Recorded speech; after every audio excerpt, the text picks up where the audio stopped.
ده هر سالکê de şaredarî planên xwe yên karûxebatan destnîşan dikin û li gorî wê budce tê destnîşankirin û kar li ser tê kirin. Şaredariya Hesekê jî di nav de gelek projeyên xizmetguzarî daye pêşiya xwe û tevahî beşên wê di nava karûxebatê de ne da ku di dawiya salê de tevahî proje cîvcî bibin. Endamê beşa lêkolînan di Şaredariya Hesekê de Endeziya Rehmet Şêxmûs behsa projeyên sala 2023 dike. بشكل عام مشاريعي ما بقايا مقالع حجر مكسرة صرفة صحية مشاريعي ما قل لك براستي ودوندري باجار وجدر في باجار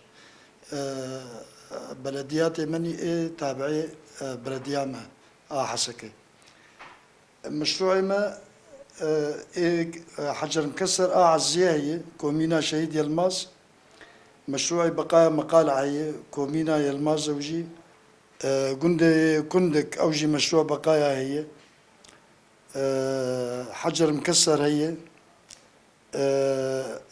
مشروعي صرف صحي متفرق شراع حواس صالحية هي مشروعي صرف صحي العزية شراتي حد فلاحين هي مشروع كمان صرف صحي متفرق المشير فيه هي وحجر مكسر جنوبي مفتيهي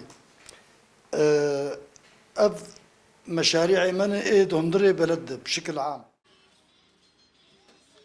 هفسروک شارداریا باکور li Hesekê Ebdulkerîm Hemza jî dibêje ew niha li ser firehkirina riyan ji bo kontrolkirina tevgera çûn û hatinê kar dikin. نقوم حاليا بترميم جسر المفتي.